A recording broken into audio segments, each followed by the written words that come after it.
आया देखिए, large cap में अगर मुझे अपने ओवरऑल 100 रुपए अगर इक्विटी म्यूचुअल फंड में डाले हैं, और अगर मुझे 60 रुपए लार्ज कैप में चाहिए और 40 मिड और स्मॉल कैप में चाहिए, तो जाहिर सी बात है, एक तरीका होगा कि यार 40-60% लार्ज कैप फंड कैटेगरी में डाल। बट एक चीज हमने देखी कि यार लार्ज कैप कैटेगरी में निफ्टी को बीट करने की संभावना भी कम थी, और जो बीट करते हैं वो भी कम मात्रा में बीट करते हैं। ये हमने स्टडी की थी लास्ट 15 साल की, स्पेशली 2018 के बाद वाली की तो ज्यादा सीरियसली, आफ्टर डी क्लासिफिकेशन और D cluttering of all the categories. तो ये जो प्रश्न है, बहुत इंपॉर्टेंट प्रश्न है अनुज सर। लार्ज कैप, जैसे आपके प्रीवियस गेस्ट को सुन रहा था, वो कह रहे थे कि लार्ज कैप में ज्यादा रहे, बट ज्यादा रहे, बट लार्ज कैप कैटेगरी में ज्यादा ना रहे, क्योंकि उधर परफॉर्मेंस इतनी अच्छी नहीं आती। तो उसको किस किस माध्यम से आप अपने 60 रुपए लार्ज कैप में ला सकते हैं।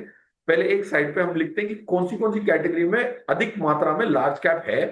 लार्ज कैप फंड में तो है ही, फ्लेक्सी कैप में है, मल्टी कैप में है, मिड कैप में भी थोड़ा लार्ज कैप होता है। ये तीन कैटेगरीज, एंड स्पेशली दूसरे वैल्यू फंड्स जो है, उसमें डिविडेंड यील्ड फंड्स में भी काफी लार्ज कैप होता है। तो ये 4-5 कैटेगरी जो मैंने बताई, उसमें लार्ज कैप की मात्रा 60-70% भी है, except the mid cap category.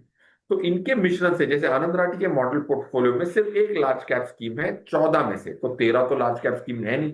But अगर मैं पूरे 14 डब्बों को खोल के पूरों को एक देखता, एक समेत देखता, तो almost about 57% to 58% large cap. So how do you participate in large cap?